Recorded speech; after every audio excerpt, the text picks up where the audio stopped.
RYNGEXPRESS.com. MilitaryRingExpress.com. My phone number is 912-977-5059. And we offer you the finest quality military rings, custom made.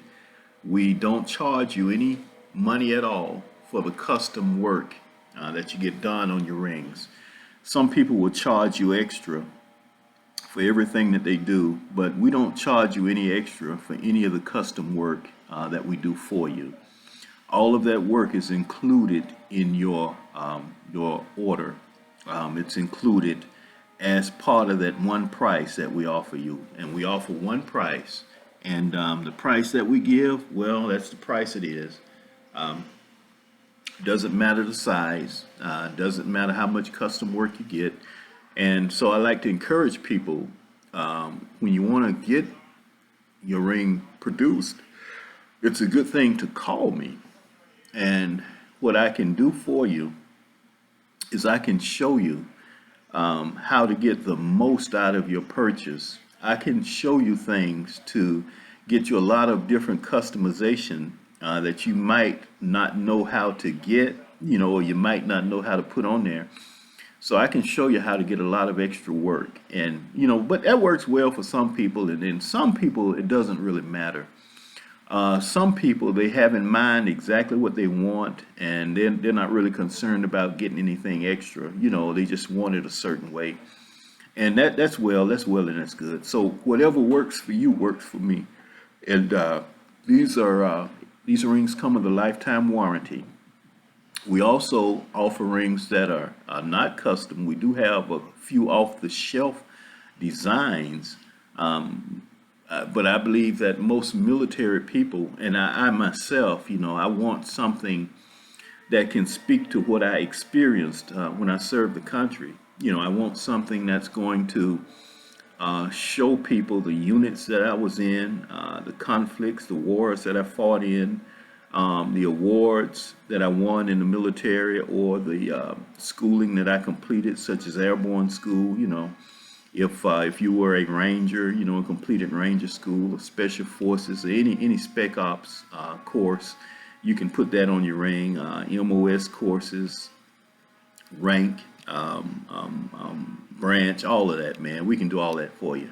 It's Military Ring Express, www.militaryMilitaryRingExpress.com.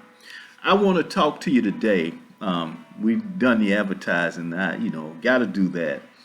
But what I want to talk to you today, I want to talk to you a little bit about drone warfare and the significance of drones during warfare. The drone it's been around for a little while, but it really came to significant use as a piece of a military equipment during the War on Terror. And it was during the War on Terror that the drone really proved its value as a piece of equipment, combat equipment. It happened during the War on Terror because warfare is an evolution. Warfare evolves.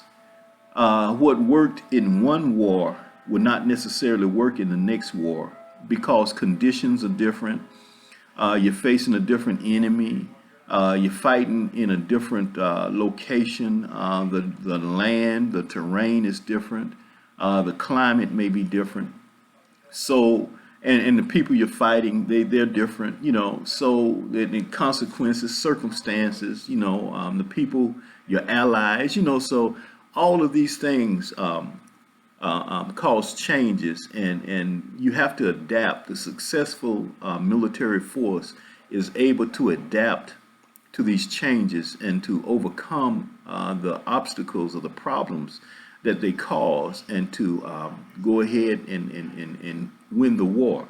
So now different equipment has evolved for different wars that we've been involved in, and it everything evolved for a certain reason, and everything that evolved was effective at that time.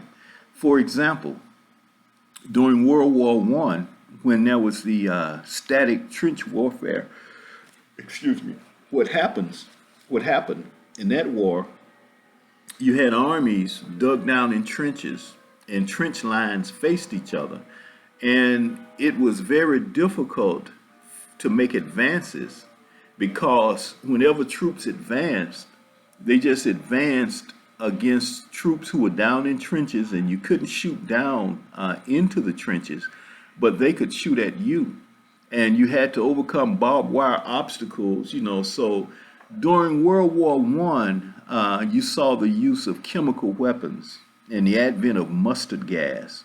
You also saw the tank come into focus, as a weapon, because the mustard gas was able to transcend not being able to get down in the trenches. So now, you could fire artillery, but many times the artillery, it wouldn't hit inside the trenches. It very rarely would hit inside of a trench. And if it did, it wouldn't do much damage because, the trenches were kind of jagged and staggered. So even artillery didn't do a whole lot of damage. But what happened with the nerve gas was carried by the atmosphere, so there was nothing to block its passage. So now there were a lot of nerve gas casualties during World War One. You also saw the advent of the tank. During World War One is the time when the military really began to develop the tank as a weapon. Because what happened with the tank, it was a very heavy vehicle. It could contain weapons. It didn't at that time. It didn't have much weaponry. But the main purpose was to be able to advance against small arms fire, so that you could get close enough to the enemy to be able to destroy him. So now the drone came into being. Let me go back and let's look at Vietnam. Vietnam, you had the helicopter.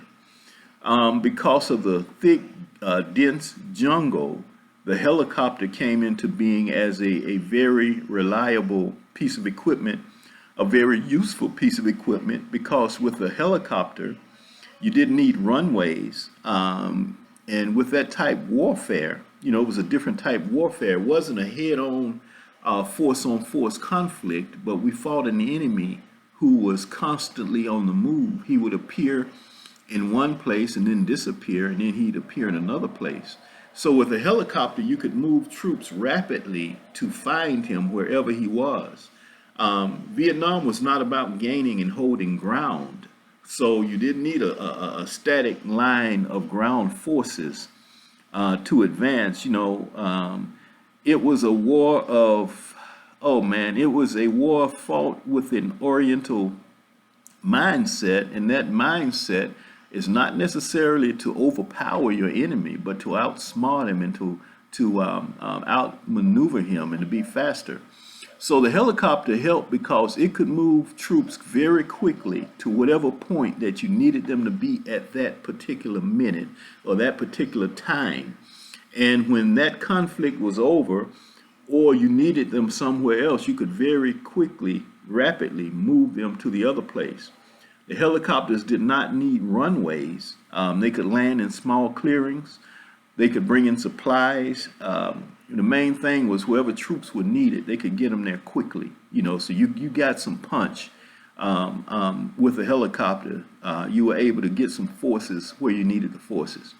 Now, in the war on terror, the drone proved effective because, in a sense, this is a war that was similar to the Vietnam War, because it wasn't a static war, or it's not a static war.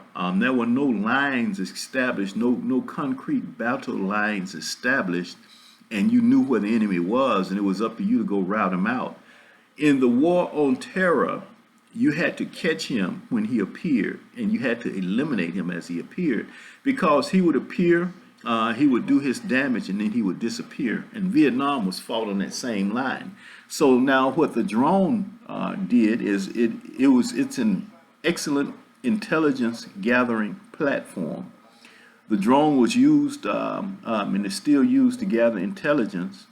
And we found that we could put rockets or missiles on the drones and arm them. And whenever they found a high priority target, that drone could just take him out. Because in the war on terror, the real goal or focus of the war is not on attempting to wipe out everybody, because for one thing, it's not possible to wipe out all terrorists. But the real focus of the war is to just keep cutting the head off of the snake. And once you cut off the head, then, the body goes through contusions and convulsions, and it can't function until another head is appointed.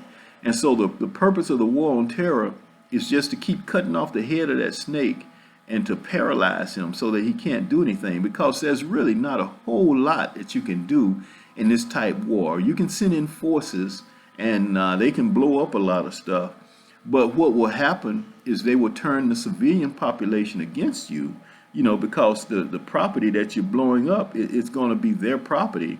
And the people, a lot of civilian people are going to be affected or dislocated, displaced. That's what I want to say.